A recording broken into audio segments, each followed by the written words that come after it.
Okay, we're back. I think last time we had a little issue with people wondering if I liked that GoPro or didn't like it or had an issue with it.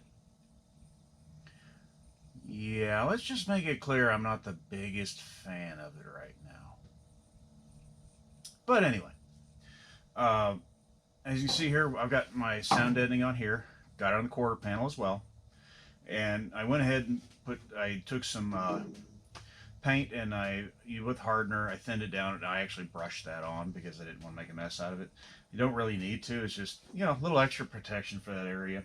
The rest of it is primed with epoxy. It's fine. This stuff, if you leave it in the sun, it's going to change color and it's going to chalk and things like that. But, it's not the sun. I'm not too worried about it. So, make this really quick. I'm going to show how to put the quarter panel on without doing any real major issues, just the whole piece. It's real easy to go. It goes on real easy. And a lot of people on forums say, "Oh, you can't do it in one piece," and you can. It's not that big a deal. Um, you can do it with or without the piece in the back there. Actually, it's easier if that is on the new quarter panel, but I didn't use the new one because it's easier to reuse the old one. Keeps your alignment better. It, for a number of reasons, is just a better piece if you can reuse it. So yeah, I'm going to try to get you kind of some angles on how I, work this into place here and here. It's not that hard. It goes into place. I mean, if I wasn't filming it, it takes like 30 seconds. So yeah, it's not hard. It works. But yeah, I'll, put that much beloved GoPro on the thing that goes on my head and look down, and I'll look funnier than normal, but you don't have to see that. So yeah, we'll try to get a good view of it. Okay, yeah, I'm kind of looking at this, so hopefully you guys can see this. So first thing I am going to do is I'm going to take this clamp, put it up in there, and just clamp the crap out of this thing. Just pull it way over. It's metal, it'll bend back, just don't get it too far. You get too far, you crease it. But anyway, it's all it takes. Now, I come over and grab this guy, which you can see he's all coated. I didn't do this up here. I might do that later. I don't know. If I got pieces left over, I might. Oh, man. This easily doubles the weight of the sheet metal. Easily doubles the weight. All right. Okay. Let's see. Now I got this little hook up here, and we're going to take that and hook that around here, and then we're going to kind of not worry about the rest of that for the moment.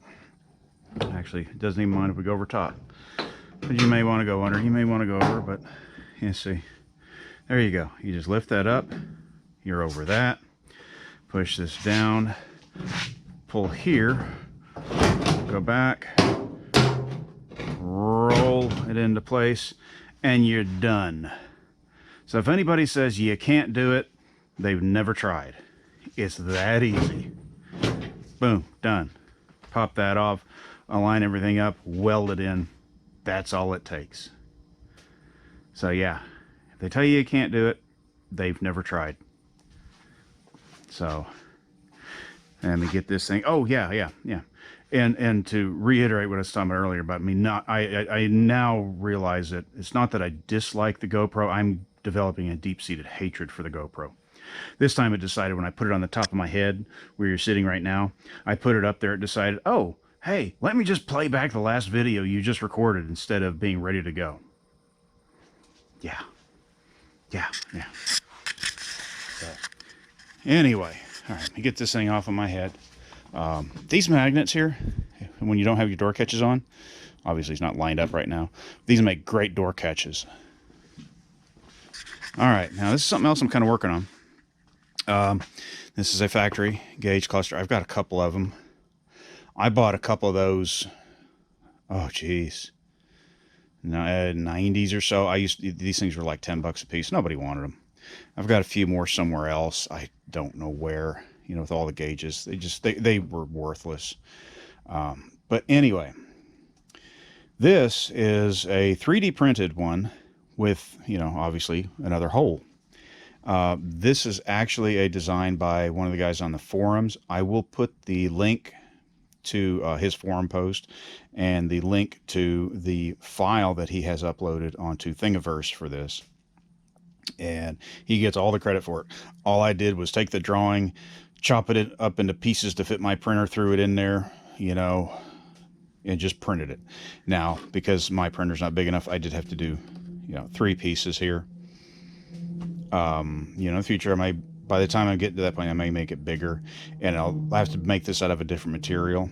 But I said this is the biggest thing I've printed so far. I printed a handful of things on it since I mean, I only had it for a short time. Got to learn the software, learn how to speed things up and things like that. But this side here and this side here, both, because I don't know how to speed things up yet. I just, you know, working my way there. This was took 15 hours to print. Okay. This was about 15 hours. That took about 15 hours. And this, believe it or not, took about 10 hours. Now, like I said, I have to learn all the settings, all the how to use the slicers and how to best do it, what works for the machine, what works for this filament, you know, more stuff to learn, more toys.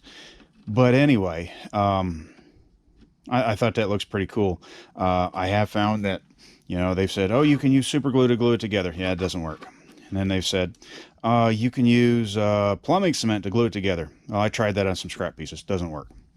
So, yeah, if I were to print this again, I'd probably cut it here and here. So I'd have this piece, and that piece. And then I would model in some holes here, alignment holes on all these pieces, and that way I could put pins in there and actually slide it together, because this is just to see if it fits, see if it works. I mean, the guy did an awesome job on it. He has, I think he's up to a 6th revision on the software. I mean, it's awesome for what it is. I mean, really, it really is. But yeah, it's kind of the new toy to play with is the 3D printer. So you can kind of get the idea there. And you can see on the back is this is what it kind of looks like when you have this piece had to print at a funny angle like that because of the piece. So it adds lots of material under there you have to remove, and you know, that one there and this one here just printed flat on the bed, so no big deal. So, but anyway, yeah, I'll talk about that later when I get better at it, and I've kind of done some. This was a CNC machine. It was one of my later ones. I never got to finish that one. Ball screws at the time were stupid expensive, and now they're dirt cheap. But now I can get better guides and slides and stuff. The components are way cheaper, so I don't think I'd ever go back and finish that one. I would build another one from scratch because materials, they're just so much better, more prevalent now. But all right, back to our quarter panel here. Yeah, that's all it takes to get this thing on. It's that easy.